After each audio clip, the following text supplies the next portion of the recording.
The Grand Hall of the Galactic Council shimmered with light reflected off the crystalline dome ceiling. 2,000 representatives from 500 species sat in curved rows that rose like stadium seating. They whispered and buzzed and clicked in their native languages while translation devices hummed quietly. Ambassador Alan Wright stood at the center podium. He was a tall man with broad shoulders and gray at his temples. His blue diplomatic uniform was simple compared to the ornate garments of the alien representatives. Many of the council members barely paid attention to him. They checked data screens or chatted with neighbors. Humans rarely said anything important. Representatives of the Galactic Council, Alan began, his voice steady. For 300 years, humanity has been part of this interstellar community. We joined with hope and excitement, ready to learn and contribute. Some of the alien delegates glanced up, noticing the unusual tone in the human's voice. In those 3 centuries, humanity has provided the Council with over 4,000 technological innovations. We have shared our art, our music, our literature. We have fought in your wars, healed your sick, and helped build your stations. Alan paused, looking around the hall. In return, we have faced trade restrictions, technological embargoes, and constant reminders of our junior status. Now the hall grew quieter. The tall, blue-skinned Vraxians shifted uncomfortably. The insect-like Zintari clicked their mandibles in annoyance. Yesterday, Earth's government voted unanimously on a resolution I am here to deliver. Alan took a deep breath. As of this moment, humanity withdraws from the Galactic Council and all associated treaties, trade agreements, and military alliances. Silence broke. Voices rose in surprise and disbelief.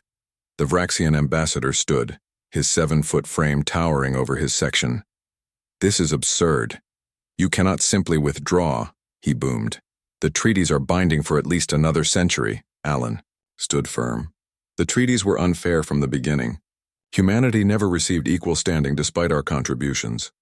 We are exercising our sovereign right to walk away. High Counselor Zix, leader of the council, raised a scaled hand for silence. Ambassador Wright, surely this is a negotiating tactic. What concessions does Earth seek? This is not a negotiation, High Counselor. This is a goodbye. Alan unpinned the council emblem from his jacket and placed it on the podium. Humanity has decided to forge its own path among the stars. Only diplomat Vork of the ancient Eldrath species showed concern. The old being's eyes, deep pools of wisdom from 20,000 years of life, narrowed thoughtfully. This is a graver moment than my colleagues realize, Ambassador. I hope you reconsider. Alan nodded respectfully to Vork but turned to leave. The council erupted in voices again, some mocking, some concerned, but none truly understanding what had just happened.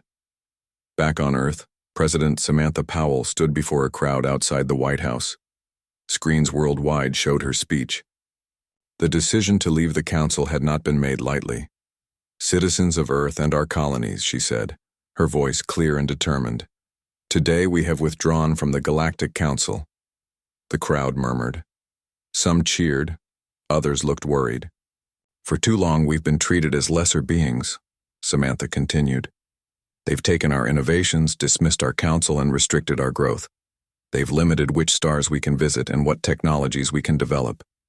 Today, we choose ourselves. In homes across Earth and the colonies on Mars, Europa, and Ganymede, people watched with mixed emotions. Many had never questioned humanity's place in the galactic community, but others had long felt the sting of alien condescension. Deep beneath the Rocky Mountains, in a facility unknown to the Council, scientists Kate Johnson and Daniel Martinez stood before a massive control panel. The room hummed with energy. Through a reinforced window they could see a ring-shaped device the size of a football field. Do you think the Council will try to stop us once they realize what we've built? Daniel asked, checking final calculations. On his screen, Kate shook her head. By the time they figure it out, we'll be beyond their reach. She typed a final command sequence. Project Exodus is now active. The ring began to glow with blue energy. This was the culmination of 50 years of secret research, a propulsion system that could take humanity to parts of the galaxy the Council had forbidden. It violated dozens of Council technology restrictions, but those rules no longer applied. In orbit above Earth, Admiral Frank Cooper watched as Council diplomatic ships prepared to depart. The aliens had maintained embassies in Earth orbit rather than on the planet's surface. Another small insult humanity had endured. "Sir," his communications officer said, "the Vraxian ambassador requests to speak with President Powell before departing." Frank shook his head. The president's orders were clear. No further communication. Escort them to the jump point and make sure they leave. On Mars Colony, Governor Laura Miller addressed worried citizens in the main dome. "Yes, there will be adjustment. Periods. We've relied on Council trade for certain goods, but we've been preparing for this day. Our hydroponics facilities can produce everything we need, and Earth shipments will continue." A young man raised his hand. "But what about protection? The Council fleet kept pirates away from our shipping lanes." Laura smiled confidently. "As we speak, our new defense systems are coming online across the solar system. Systems the Council never knew we developed." In the Council hall, now empty except for a few delegates, Diplomat Vork sat with High Counselor Zix. "They're just humans," Zix said dismissively. "They'll come crawling back when they realize how much they need our markets and protection." Vork shook his ancient head slowly. "You've never understood humans, Zix. None of you have. They adapt faster than any species we've encountered. They innovate when faced with challenges instead of following established patterns." "What are you suggesting?" "I'm suggesting," Vork said quietly, "that we've made a terrible mistake. We never respected them, so we failed to recognize how dangerous they could become." As night fell across Earth, lights burned in research facilities, military bases, and government buildings. Humanity had spent decades preparing in secret for this day. Now, freed from Council restrictions, they worked openly on technologies that would change everything. In his apartment in Geneva, Alan Wright looked out at the night sky. He could pick out the lights of departing Council ships bright against the stars. There was no turning back now. Humanity had endured the Council's condescension for generations. Now they would show the galaxy what humans could really do when they stopped asking for permission. The real question wasn't whether humanity could survive without the Council. It was whether the Council could survive without humanity. 2 months passed since humanity's withdrawal from the Galactic Council. In the Grand Council chambers, business continued as usual. The absence of the human delegation was barely noticed among the hundreds of alien representatives. They're empty. Seats had already been reassigned to a newly admitted species from a distant star system. High Counselor Zix of the Vraxians stood at the central podium during the quarterly trade summit. His blue scales gleamed under the lights as he addressed the assembly. "The trade reports show only minor disruptions in the wake of the human departure," he said, with a dismissive wave of his long-fingered hand. "As predicted, they are only hurting themselves by this childish tantrum." Several representatives chuckled or made their species equivalent of amused sounds. The Zintari delegates clicked their mandibles in what their kind considered laughter. "I suspect we'll be hearing from Earth within the month," Zix continued. "They'll come back begging for readmission once they realize how much they need our protection and markets." Only Diplomat Vork of the Eldrath remained silent, his ancient eyes thoughtful. He had lived through 17 species leaving the Council over his 20,000 years. None had done so with such quiet determination as the humans. Far from the Council chambers at the edge of Council space, a different reality was unfolding. The Terran Exchange, once the bustling center for trade in human goods, sat empty and dark. The massive space station that had once housed thousands of merchants now echoed with emptiness. Merchant Grell, a 6-limbed Nelvian, stared at his empty warehouse with despair. For 30 years, he had been the largest distributor of human coffee in the sector. His customers, hundreds of species who had developed a taste for the Earth beverage, were growing angry. "What am I supposed to tell them?" he asked his assistant. "That humans just stopped selling? The Council promised this was temporary." His assistant, a young Nelvian, shook her head. "It's not just coffee. The textile merchants, the wheat distributors, the art dealers, they're all facing the same problem. The humans have simply stopped trading." Throughout council space, similar scenes played out. Alien merchants who had built fortunes on human goods found themselves with nothing to sell. Products taken for granted were suddenly unavailable at any price. In the Council Economic Division, Advisor Glear reviewed the latest reports with growing concern. Despite Zix's public confidence, the numbers told a different story. Council GDP had dropped 3% in just 2 months, a shocking figure for an economy spanning thousands of worlds. "This can't be right," Glear muttered, rechecking the calculations. But there was no error. The sudden absence of human goods, services, and technologies was creating ripples throughout the galactic economy.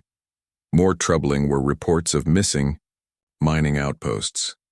Several asteroids in the Kuiper Belt, officially leased to human companies, had simply vanished, harvested completely, and the equipment removed. On Research Station Epsilon, alien scientist Dr. Yalex faced a crisis. A deadly fungal infection was spreading through several council worlds. Human researchers had developed a treatment just before their withdrawal, but had taken all their data with them. "We've tried to replicate their process," Yalex told the station director. "But they had insights we lack. Without their research partners, we're stumbling in the dark." The director's facial tentacles writhed in frustration. "Contact the human scientific community directly. Surely they won't let people die over politics." "We've tried," Yalex said. "All communication channels to Earth have been closed. Our messages go unanswered." This pattern repeated across thousands of joint scientific ventures throughout council space. Human researchers had withdrawn from every collaborative project, taking their unique perspectives and innovations with them. Progress stalled on everything from medicine to energy production. Meanwhile, within Earth's solar system, humanity was far from suffering. The Mars shipyards, once limited to producing simple transport vessels under council restrictions, had been transformed. Engineer Paul Wilson walked alongside Admiral Lisa Garcia on an observation deck overlooking the massive construction facilities stretching across the Martian landscape. "The conversion is 90% complete," Paul explained, pointing to the enormous skeletal frames of ships taking shape below. "These vessels incorporate all the technologies we developed in secret. They're faster, stronger, and more advanced than anything the Council has." Lisa nodded with satisfaction. "How many will be ready for the first wave?" 150 ships capable of carrying 20,000 colonists each, Paul answered, plus support vessels and defense platforms. "The first fleet will be ready to depart in 4 months, and the Council suspects nothing?" Paul smiled. "They're still convinced we'll come crawling back. Their surveillance ships stay at the edge of our system, watching for signs of economic collapse. They have no idea what we're building." On Earth, cities buzzed with activity. Rather than hardship, humanity was experiencing a renaissance. Freed from council restrictions, innovations that had been developed in secret were now being implemented openly. New energy systems powered cities more efficiently. Medical advancements extended human lifespans. Transportation networks were revolutionized. In a classroom in New Chicago, a teacher explained to her young students why the stars were suddenly much closer than they had been told. "For many years, we were told we couldn't go to certain stars or use certain technologies," she said. "Those weren't the truth. They were rules made by aliens who wanted to keep us from growing too quickly. Now we make our own rules." A child raised her hand. "My mom says we're going to live on a new planet soon. Is that true?" The teacher smiled. "Many families will be moving to new worlds the Council never told us about. We're going to build new homes among the stars." In the Council chambers, Diplomat Vork sat alone after the day's session. He pulled up images of Earth captured by surveillance ships. The planet appeared peaceful, giving no hint of the transformation occurring there. But Vork had lived too long to be fooled. "They're not coming back," he said quietly to himself. "And I fear we will learn too late exactly what we've lost." As darkness fell across council worlds, the lights of human innovation burned ever brighter. The ships grew larger in the Martian shipyards. The new colonies prepared for independence. And the plans, centuries in the making, continued to unfold exactly as humanity had intended. They had never needed the Council. Soon the Council would realize how much it had needed them. 6 months after humanity withdrew from the Galactic Council, the mood in the Grand Council chambers had changed dramatically. Gone were the dismissive jokes and confident predictions of humanity's return. The emergency session called by High Councillor Zix was filled with tense voices and nervous movements. "The economic impact can no longer be ignored," announced Council Economist Glear, his thin voice echoing through the chamber. "We are now in a 12% galactic recession. Over 300,000 businesses have failed. Trade routes that relied on human goods are collapsing." The representatives shifted uncomfortably in their seats. Many had initially welcomed humanity's departure, seeing it as an opportunity to claim human markets for themselves. None had predicted this level of disruption. "That is concerning," Zix admitted. "But more troubling are the reports from our intelligence services." The chamber darkened and a holographic display appeared in the center. It showed images of former human colonies on various council worlds, where once stood thriving settlements. Now only empty foundations remained. "The humans have been systematically dismantling their off-world colonies," Zix explained. "They are not abandoning them. They are taking everything. People, buildings, machinery, even soil samples. Nothing is left behind." Diplomat Vork, who had warned of this crisis, leaned forward. "Have we attempted direct communication with Earth's leadership?" Zix's scales shifted in a pattern indicating embarrassment. "All diplomatic channels remain closed. Even our attempts to contact former Ambassador Wright have been rejected. On Centauri Prime, the Council's regional capital, former Assistant Earth Delegate Carol Reyes sat in her private apartment. As one of the few humans who had remained in Council space, she was constantly approached by alien officials seeking insight into Earth's plans. A message alert chimed on her communication device. It was from the Centauri governor, requesting an urgent meeting. Carol deleted it without reading the full text. She had done the same with dozens of similar requests over the past months. Her own message to the Council, sent that morning, was deliberately brief. "You had your chance." Carol looked out her window at the alien city. In 3 days she would board the last human transport leaving Council space. Unlike the frantic aliens, she knew exactly what was happening. Earth wasn't retreating. It was preparing. Meanwhile, the Centauri Trade Federation, growing desperate as their economy teetered on collapse, took matters into their own hands. Without Council approval, they dispatched 5 trading vessels to Earth, hoping to negotiate private agreements for the human goods their worlds desperately needed. As the Centauri ships approached the solar system, they were met by human vessels, unlike any they had seen before. Sleek silver ships with no visible propulsion systems moved to intercept them. "Centauri vessels," came the calm voice of Captain Jack Morris over the communication channel. "Earth is not accepting trade delegations at this time. You will be escorted back to the jump point." The Centauri captain, surprised by the advanced human ships, protested. "We come with generous offers. Surely we can discuss terms." "Those terms should have been offered years ago," Jack replied.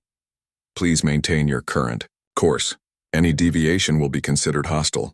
The Centauri ships were firmly but politely escorted away from human space, their sensors recording energy readings from the human vessels that their scientists could not explain. Back in the Council chambers, Military Commander Drav reported on the incident. "The Centauri ships were turned away without incident, but their sensor data is disturbing. These human vessels appear to use technology we don't recognize, technology that should be beyond their capability." "Impossible," said one of the Vraxian delegates. "We've carefully monitored human technological development for centuries. They can't have leapt ahead so quickly. That assumes they showed us everything they developed," Fork pointed out. "What if they've been hiding their true capabilities all along?" A troubled silence fell over the chamber. "I ordered stealth observation of the entire human solar system," Commander Drav continued. "Our vessels report unprecedented activity. Energy signatures indicate massive construction projects throughout their system. Even more concerning are strange ripples in space-time around Neptune's moon Triton." "What kind of ripples?" Zix asked, his voice sharp with concern. The kind associated with dimensional technology, Drav said quietly. The kind strictly forbidden by council law. The chamber erupted in alarmed voices. Dimensional technology, the ability to create gateways through space, had been deemed too dangerous by the council centuries ago. Only the established network of fixed jump points was permitted, allowing the council to control travel between star systems. On Triton, Chief Engineer Ryan Cooper stood before a massive ring structure built into the moon's surface. Teams of technicians made final adjustments to equipment surrounding the ring. Unlike the council's jump points, which connected fixed locations along predetermined routes, this gateway could create pathways to any point in space. Ryan's assistant handed him a datapad. Final diagnostic complete. The gateway is ready for activation. Ryan took a deep breath. This moment represented decades of secret work, research conducted in defiance of council restrictions. Begin the activation sequence. The ring began to glow with blue energy. Instruments showed space-time, bending within its center. On a nearby landing pad, the first human colony ships waited, loaded with people and supplies. These weren't refugees fleeing a failed civilization. They were pioneers ready to build something new beyond council reach. In the council chambers, the debate raged on. Some representatives advocated for military action to bring humanity back into the fold. Others suggested economic concessions to entice them to return.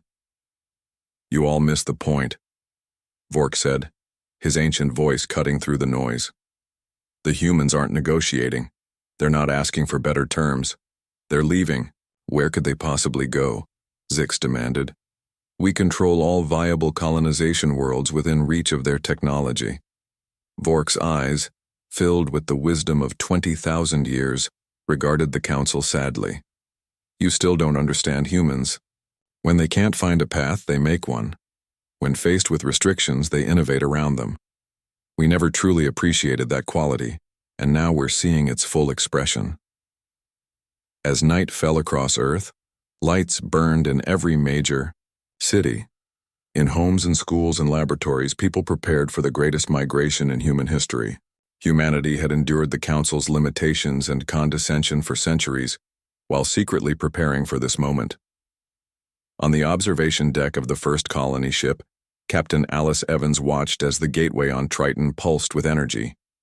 Through the viewport, she could see hundreds of other vessels ready to follow once her ship proved the passage was stable. Gateway is active and stable, came Ryan's voice over the communication system. Pathway is established to target coordinates. You are cleared for departure. Alice nodded to her crew. Take us through. The massive ship moved forward, entering the glowing blue energy field. For a moment it seemed to stretch and distort, and then it was gone, traveling to a star system no council ship had ever visited. The human exodus had begun. 1 year after humanity's withdrawal from the Galactic Council, panic had fully set in. The Grand Council chamber, once a place of measured debate and political maneuvering, now buzzed with fear. Representatives from hundreds of species talked over each other, demanding solutions to problems that grew worse each day. High Counselor Zix struggled to maintain order, his blue scales pale with stress. Please, delegates, we must approach this crisis rationally. Economist Glear stood at the central podium, his data displays showing alarming figures. The galactic economic depression has worsened to 24%. Over 2 million businesses have now failed. Unemployment on 37 worlds exceeds 30%. A representative from the agricultural world of Proxima 2 stood up. My people face food shortages. The human wheat and corn hybrids that fed our population cannot be replicated by our scientists. We need immediate assistance. Similar cries came from across the chamber. Several smaller council species faced not just economic hardship, but real suffering. Without human agricultural imports, medical technologies, and engineering solutions, worlds that had become dependent on Earth now found themselves in crisis. We believed we were allowing humans limited participation in galactic affairs, Glear continued.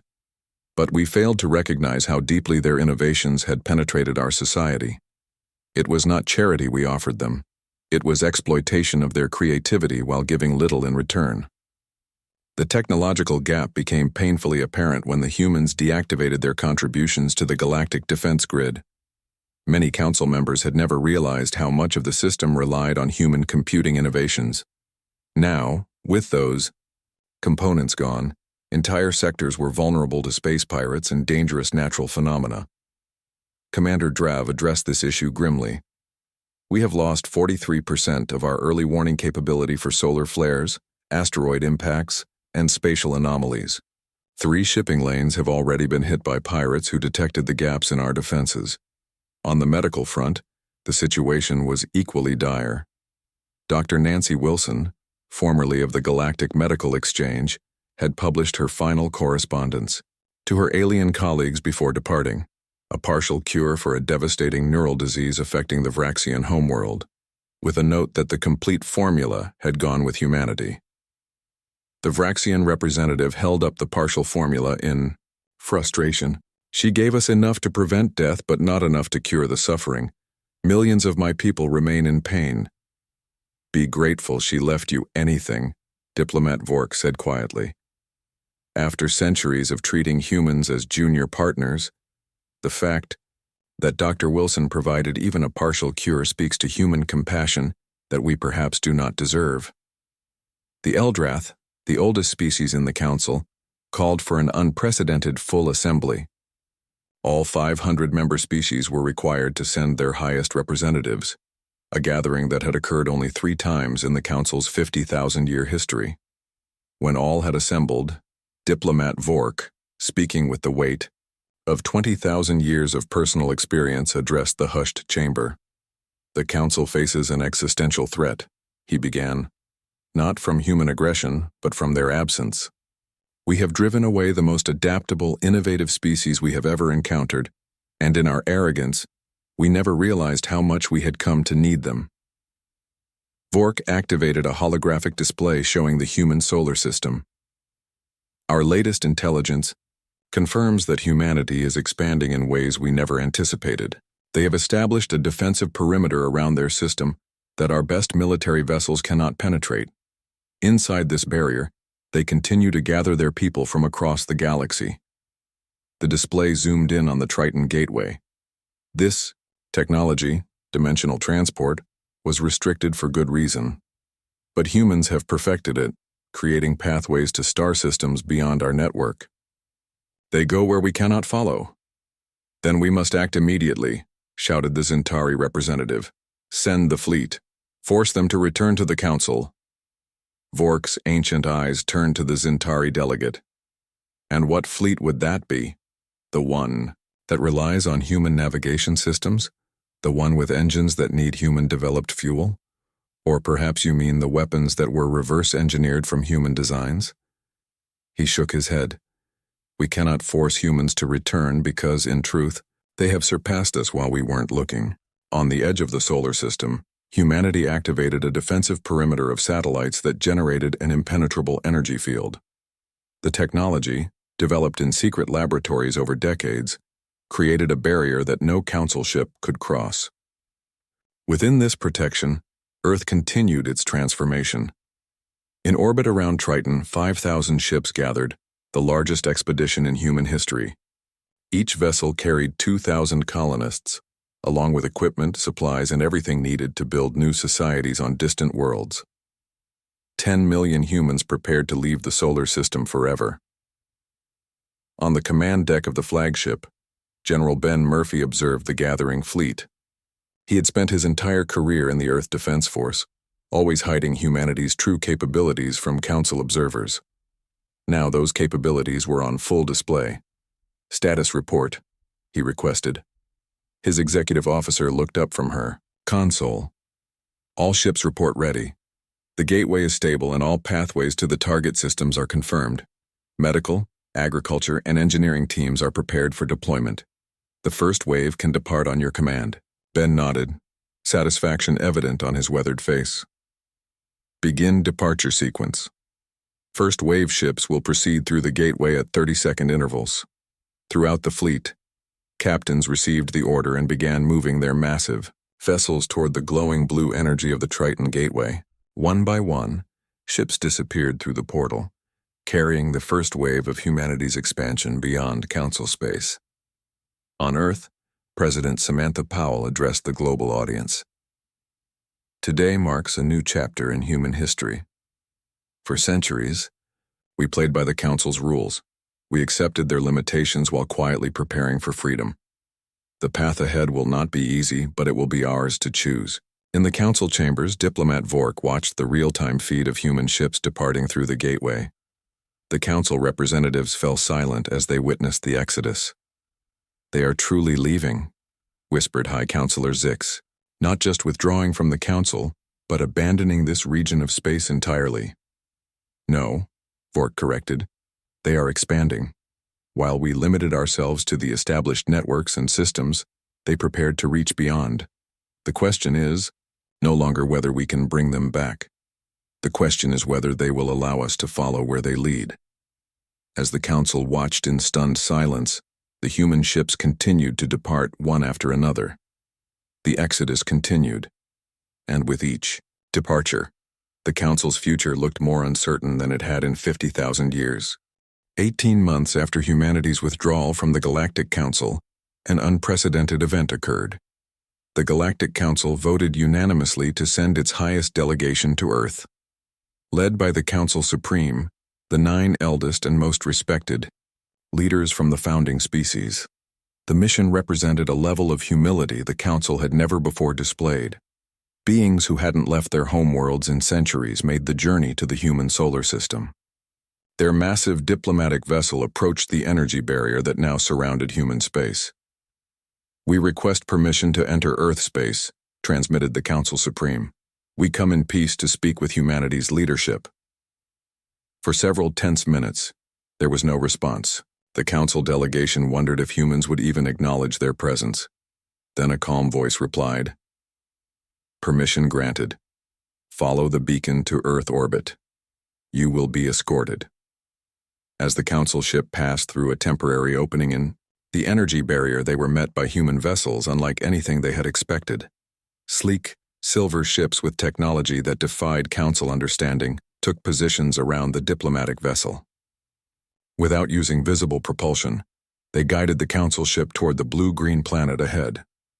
From the observation deck, the Council delegation stared in amazement at what Earth had become. Massive orbital platforms surrounded the planet. Space elevators connected the surface to manufacturing centers in orbit. Shipyards stretched from Venus to Jupiter, building vessels far larger than any Council world produced. Most shocking was the data their sensors provided. Earth's population had decreased by nearly half since their withdrawal from the Council. Billions of humans had already departed through the Neptune Gateway to unknown destinations. The Council ship received landing coordinates for Geneva, the city that had once housed Earth's primary diplomatic headquarters. The delegation descended through the atmosphere, noting the gleaming cities and abundant green spaces. Earth showed no signs of hardship, only progress and prosperity. When they landed, the Council Supreme were greeted not with elaborate ceremony, but with simple, dignified protocol. They were escorted to a meeting hall where Earth's leadership awaited.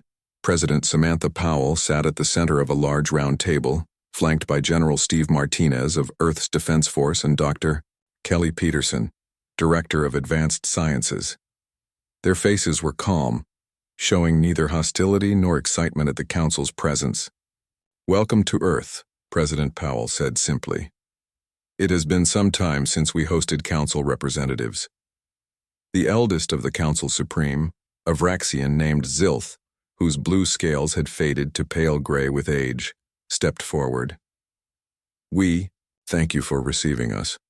The Council recognizes that our previous relationship with humanity was flawed. That is one word for it," General Martinez said quietly. Zilth continued, his ancient pride giving way to necessity. "We come with unprecedented offers. The Council proposes that humanity receive 5 permanent seats on the High Council, unrestricted research rights, and control of a galactic sector of your choosing." The human leaders listened without reaction. No excitement, no triumph, just polite attention. Furthermore, Zilth added, all technology restrictions placed on humanity will be lifted. Your colonies may expand to any uninhabited worlds within council space. When he finished, President Powell looked at her colleagues. Dr. Peterson gave a slight shake of her head. General Martinez simply raised an eyebrow. What you offer now, President Powell said finally, is what should have been ours by right from the beginning. You didn't see our worth until our absence revealed it. She leaned forward slightly. We're not interested in rejoining a system that only values us when we're gone. The council delegation exchanged worried glances. This was not the response they had expected. They had believed their unprecedented concessions would be eagerly accepted. Perhaps you misunderstand, another council supreme member said. We are offering humanity a position of leadership in the council, equal standing with the founding species. We understand perfectly, Dr. Peterson replied, but the council as it exists is fundamentally flawed. It was created to maintain the status quo and preserve the power of established species. It resists change and punishes innovation. That is why we left. President Powell placed a data device. On the table, it projected a hologram showing a completely restructured galactic governance system. If you truly wish for humanity's return, these are our terms, she said. A complete restructuring of galactic governance. Equal status for all species regardless of technological development. The abolishment of restricted research zones. Open access to all star systems for peaceful exploration. The Council Supreme stared at the proposal in shock. This would mean the end of the Council as it has existed for 50,000 years, Zilth said. Yes, Powell agreed simply. The old Council must end for humanity to return. As the Council delegation prepared to depart, they were permitted to observe the Neptune gateway from their ship. The massive ring pulsed with blue energy as another 1,000 ships disappeared to human colonies beyond their reach. Where do these gateways lead? Asked one of the Council Supreme General Martinez, who had accompanied them back to their ship, smiled slightly. To stars your ships cannot reach, to worlds your maps don't show, to the future. Back in the council chambers, the delegation reported humanity's terms. The representatives reacted with outrage and disbelief. They expect us to dismantle our entire system of governance? High Counselor Zix demanded. Impossible! Diplomat Vork, who had predicted much of this crisis, spoke quietly. Is it truly impossible? Look around you. Our economy continues to collapse. Pirates raid our shipping lanes with impunity.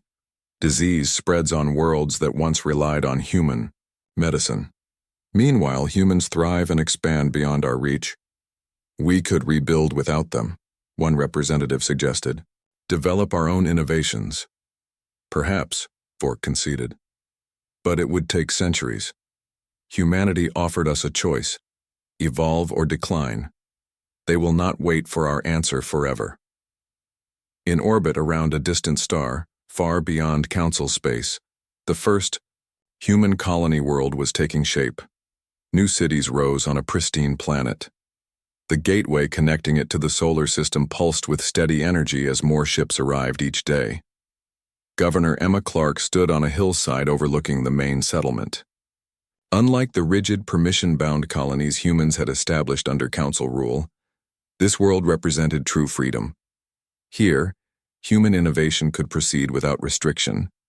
Here, they could build a society based on their own values. Her communication device chimed with a message from Earth. The council delegation had departed. As expected, they had been shocked by humanity's terms. Emma wasn't surprised. The council had never truly understood humans. They saw compromise as weakness rather than strength. They valued stability over progress. For centuries, humans had adapted to the council's way of thinking. Now it was the council's turn to adapt to humanity's. As the sun set on the new colony, Emma looked up at unfamiliar stars. Humanity had walked away from a system that undervalued them. They had built their own path forward. Whether the council would follow that path remained to be seen. But one thing was certain: humanity would never again allow anyone to limit their potential.